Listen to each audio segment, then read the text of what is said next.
Now this is a beautiful looking movie. If you thought its competitor Sing looked good in terms of animation, Moana is gonna blow you away. I'm Jack Fitzpatrick and this is my review of Moana.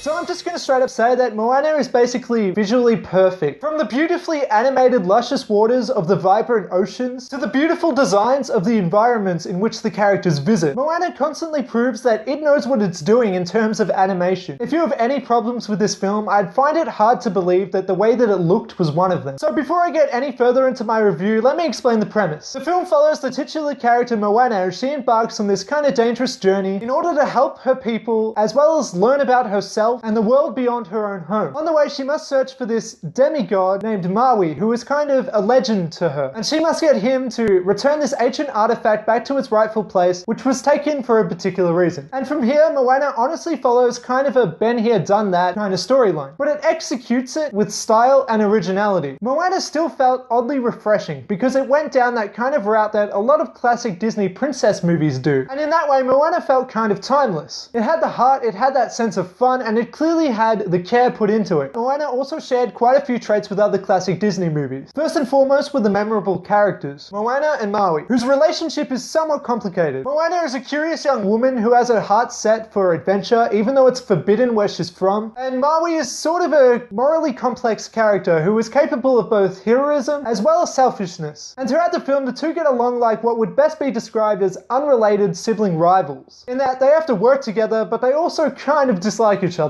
And this dynamic obviously brings along a lot of comedic moments. Because even though that they're sailing and they're on the sea, this movie is basically a road trip movie because they have to spend a lot of time together, they have to work together, and they both kind of annoy each other. And while neither of the characters are quite as memorable as somebody like Simba from The Lion King or Flynn Rider from Tangled, the two are very likable in their own ways. Neither are perfect, and I kind of appreciated that a movie like this was able to have flawed characters like themselves. This complexity and likability within the characters was also up to another level by the vocal performers behind them, including Orly Cravalho, I think that's how you say her name, who did a very respectable job, as well as Dwayne Johnson, who of course brings all of his charm to the role. These actors, along with the rest of the cast and the heartful writing, made for a film which successfully hit that level of emotion that we see in most Disney films. To counter this though and bring some more balance to the movie, Moana also provided quite a fair share of comedic moments. This movie was funny, but it wasn't its central focus. I don't think that Moana's aim was to be considered hysterically funny, but more so to just come off as a genuine movie that happened to have comedy in it. With perhaps just a few exceptions, Moana never really went over the top with zany jokes or cheap laughs. That being said, it's time for my favorite segment, one of which has never been done before, so it couldn't possibly be my favorite segment.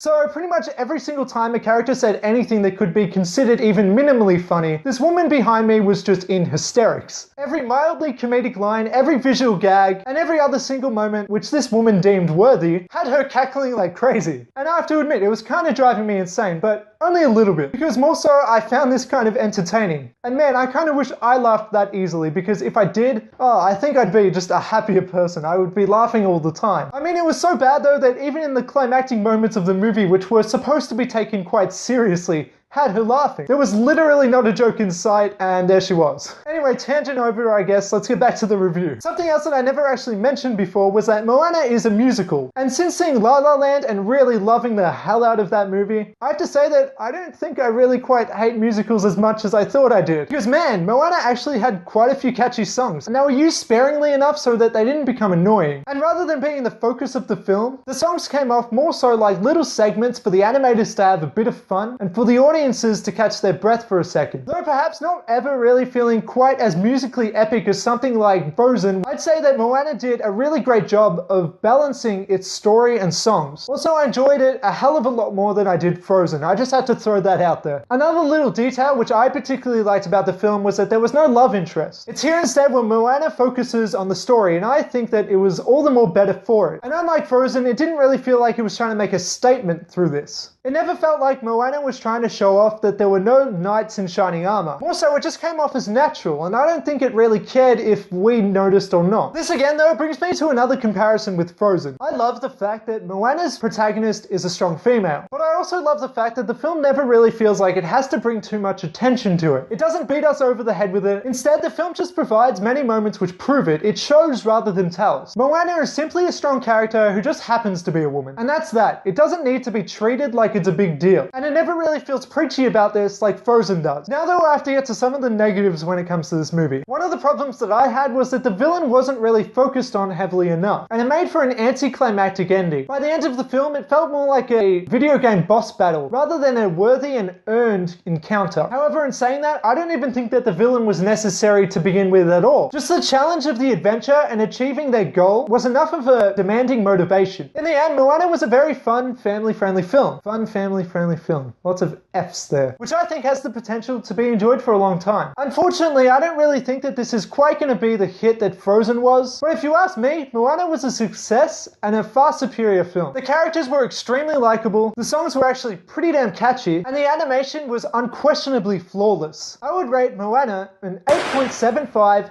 out of 10. So let me know what you thought about Moana and its beautiful animation. Let me know what you thought about this review, and like, comment, share, subscribe, blah blah blah, all that stuff.